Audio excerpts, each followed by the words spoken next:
DNA मित्रों, पप्पू यादव सनातन के मुद्दे पर अब अपनों के भी निशाने पर आ गए हैं। वहीं दूसरी तरफ पूर्व सांसद और कुश्ती संघ के पूर्व अध्यक्ष ब्रजभूषण शरण सिंह को आज अदालत से बड़ी राहत मिली है। महिला पहलवानों से जुड़े यौन शोषण के मामले में दिल्ली के राउज एवेन्यू कोर्ट ने उन्हें बरी कर दिया। 3 साल से ज्यादा समय तक सुर्खियों में रहे इस मामले में आज ब्रजभूषण को बड़ी जीत मिली। कोर्ट ने ब्रजभूषण के अलावा इस मामले में सह आरोपी और कुश्ती संघ के पूर्व सचिव विनोद तोमर को भी आरोप मुक्त कर दिया है। मित्रों, यह ऐसा मामला है जिसको लेकर दिल्ली के जंतर मंतर से लेकर हरिद्वार में गंगा नदी तक प्रदर्शन किए गए। बाद में ब्रजभूषण के खिलाफ मोर्चा खोलने वाले कुछ पहलवानों ने राजनीति में भी एंट्री कर ली, लेकिन आज कोर्ट ने ब्रजभूषण को सभी आरोपों से बरी कर दिया। मित्रों, यौन शोषण का मामला होने की वजह से इस केस की सुनवाई बंद कमरे में हुई और फैसला भी बंद कमरे में पड़ा गया।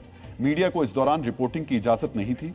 फैसले की कॉपी अभी नहीं आई है, लेकिन सूत्रों के मुताबिक ब्रजभूषण के वकील की दलील थी कि इस मामले में शिकायतकर्ता महिला पहलवानों ने अपने बयानों को कई बार बदला है। उन्होंने घटना के समय और घटना की जगह को लेकर अलग अलग बयान दिए। कुछ ऐसी जगहों का जिक्र भी बयान में दिया गया जहां ब्रजभूषण मौजूद ही नहीं थे। इन दलीलों के बाद आज कोर्ट का फैसला आया। आपको सुनना चाहिए कि यौन शोषण के केस में बरी होने के बाद ब्रजभूषण शरण सिंह ने क्या कहा। मैंने कहा था ये एक साजिश है, षड्यंत्र है, और अगर मेरे ऊपर कोई आरोप सही पाया जाएगा तो मैं स्वतः फांसी पर लटक जाऊंगा। और आज तक मैं उसी बात पर कायम रहा। पहलवानों के साथ साथ ये आज जो बड़ी बड़ी पार्टियां आप देख रहे हैं, याद करिए जंतर मंतर पर कौन नहीं बैठा था? प्रियंका जी चली आई। आम आदमी पार्टी तो पूरा खाने पाने की व्यवस्था कर रही थी।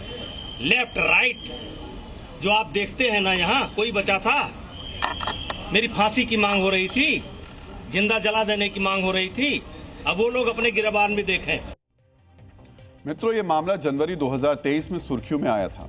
कुछ रेसलर्स ने ब्रजभूषण के खिलाफ यौन उत्पीड़न के आरोप लगाए, जिसके बाद ये मामला सुप्रीम कोर्ट तक पहुंच गया। सुप्रीम कोर्ट के दखल के बाद दिल्ली पुलिस की तरफ से 2 एफआईआर दर्ज की गई। पहली एफआईआर एक नाबालिग की तरफ से दायर शिकायत के आधार पर थी, जबकि दूसरी एफआईआर 6 महिला पहलवानों की शिकायत पर दर्ज की गई। नाबालिग के आरोपों का मामला पटियाला हाउस कोर्ट में चला था, जहां उन्होंने अपना बयान बदल दिया। इसके बाद पुलिस की ओर से कैंसिलेशन रिपोर्ट दाखिल की गई। ऐसे में वो केस पहले ही खत्म हो गया था। वहीं 6 महिला पहलवानों के यौन शोषण का मामला राउज एवेन्यू कोर्ट में चलता रहा। 2 जुलाई को दोनों पक्षों की दलीलें पूरी होने के बाद कोर्ट ने फैसला सुरक्षित रख लिया था और आज 1 महीने के बाद कोर्ट ने अपना फैसला सुना दिया। ब्रजभूषण शरण सिंह को बरी करने के कोर्ट के निर्णय को रेसलर विनेश फोगाट ने हाईकोर्ट में चुनौती देने की बात कही है। दूसरी तरफ कांग्रेस ने इस फैसले को लेकर सरकार पर सवाल उठाए। एक तरफ कहते हैं कि यंग जनरेशन के साथ हैं, एक तरफ महिला सशक्तिकरण की बात है, महिला रिजर्वेशंस की बात है, और दूसरी तरफ ये। मित्रों, राजनीतिक बयानबाजी अपनी जगह है, लेकिन इस मामले का एक पहलू यह भी है कि इस मुद्दे को उठाकर कई रेसलर पहलवानी करते करते राजनीति में आ गए। दूसरी तरफ ब्रजभूषण शरण सिंह को आरोपों की वजह से टिकट नहीं मिला। ब्रजभूषण शरण सिंह के खिलाफ प्रदर्शनों की शुरुआत भी दिल्ली के जंतर मंतर से हुई थी। जनवरी 2023 में ब्रजभूषण के खिलाफ कार्रवाई की मांग को लेकर जंतर मंतर पर धरने का पहला दौर शुरू हुआ। केंद्र सरकार के आश्वासन के बाद धरना स्थगित कर दिया गया, लेकिन 3 महीने बाद कार्रवाई न होने का आरोप लगाते हुए पहलवान फिर से जंतर मंतर पर लौट आए। मई 2030 में उन्होंने नए संसद भवन की ओर मार्च की कोशिश भी की। पुलिस ने उन्हें रोका तो इस दौरान हंगामा हुआ। ये बात सुनकर आपका ध्यान सीजेपी के आंदोलन की तरफ जरूर गया होगा। जंतर मंतर पर धरना देने और संसद की ओर मार्च के मामले में दोनों प्रदर्शनों में समानता है। हालांकि तब प्रदर्शनकारी रेसलर संसद की तरफ मार्च नहीं कर पाए तो हरिद्वार पहुंच गए। उन्होंने ब्रजभूषण शरण सिंह के खिलाफ कार्रवाई न होने के विरोध में गंगा में अपने मेडल विसर्जित करने का ऐलान किया। हालांकि किसान नेताओं के समझाने के बाद उन्होंने मेडल विसर्जित करने का अपना फैसला टाल दिया।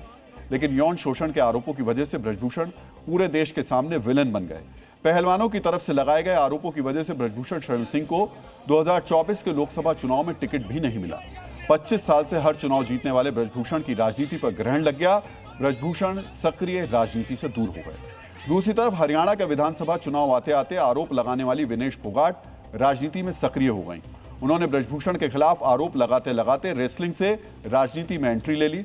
विनेश के साथ साथ बजरंग पूनिया भी कांग्रेस में शामिल हुए। विनेश को कांग्रेस ने टिकट भी दिया, हरियाणा के जुलाना से चुनाव लड़कर विनेश विधानसभा पहुंच गईं।